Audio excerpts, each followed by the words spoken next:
Chapter 13, Bunce's Giant Storehouse. "My dear Foxy," cried Badger, "what in the world has happened to your tail?" "Don't talk about it, please," said Mr. Fox. "It's a painful subject." They were digging the new tunnel. They dug on in silence. Badger was a great digger, and the tunnel went forward at a terrific pace now, and he was lending a paw. Soon they were crouching underneath yet another wooden floor. Mr. Fox grinned slyly, showing sharp white teeth. "If I'm not mistaken, my dear Badger," he said, "we are now underneath the farm which belongs to that nasty little pot-bellied dwarf Bunce. We are in fact directly underneath the most interesting part of that farm." "Ducks and geese," cried the small foxes, licking their lips.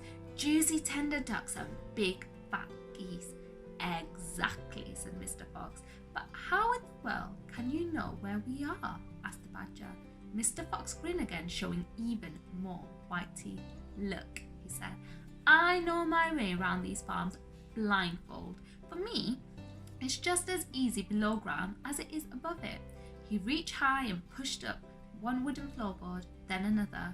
He poked his head through the gap. "Yes!" he shouted, jumping up in the room above. "I've done it again. I've hit it smack on the nose, right in the bullseye. Come and look."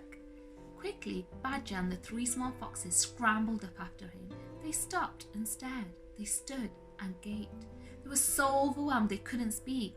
What they now saw was a kind of fox's dream, a badger's dream, a paradise for hungry animals. "This, my dear old Badger," proclaimed Mr. Fox, "is Bunce's mighty storehouse. All his finest stuff is stored in here before he sends it off to the market. Against all the four walls of the great room, stacked in cupboards and piled upon shelves reaching from floor to ceiling, were thousands and thousands of the finest and fattest ducks and geese, plucked and ready for roasting. And up above, dangling from the rafters, there must have been at least 100 smoked hams and 50 sides of bacon. Just feast your eyes on that," cried Mr. Fox, dancing up and down. "What do you think of it, eh? Pretty good grub."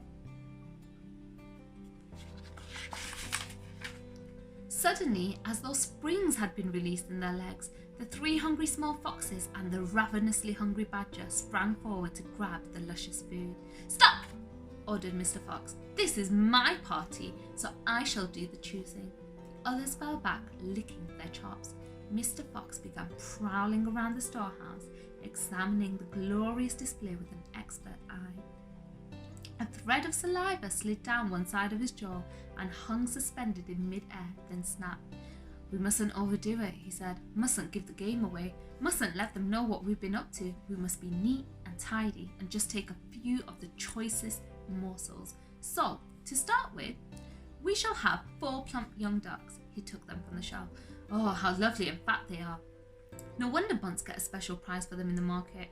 All right, Badger, lend me a hand to get them down. You children can help as well. There we go. Goodness me, look how your mouths are watering.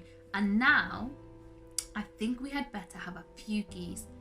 3 will be quite enough. We'll take the biggest. Oh my, you'll never see finer geese than these in a king's kitchen.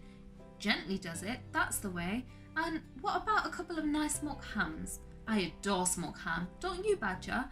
Fetch me that stepladder, will you please?" Mr. Fox climbed up the ladder and handed down 3 magnificent hams. "Do you like bacon, Badger?" "I'm mad about bacon," cried Badger, dancing with excitement.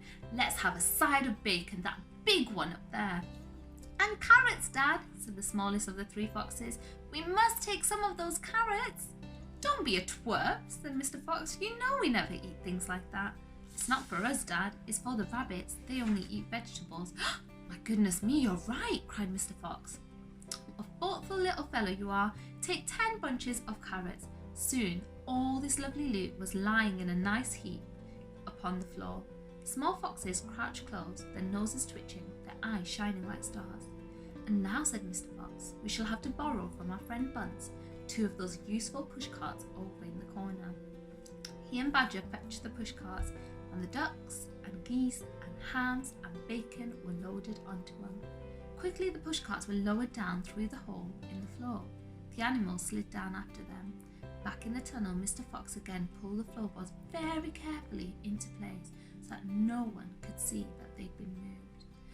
"My darlings," he said, pointing to 2 of the 3 small foxes, "take a cart each and run back as fast as you can to your mother. Give her my love and tell her we are having guests for dinner. The badgers, the moles, the rabbits, the weasels.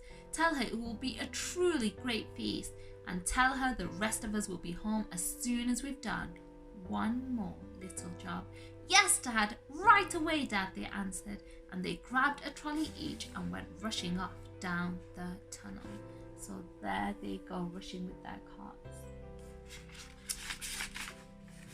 That's the end of the chapter. Bye.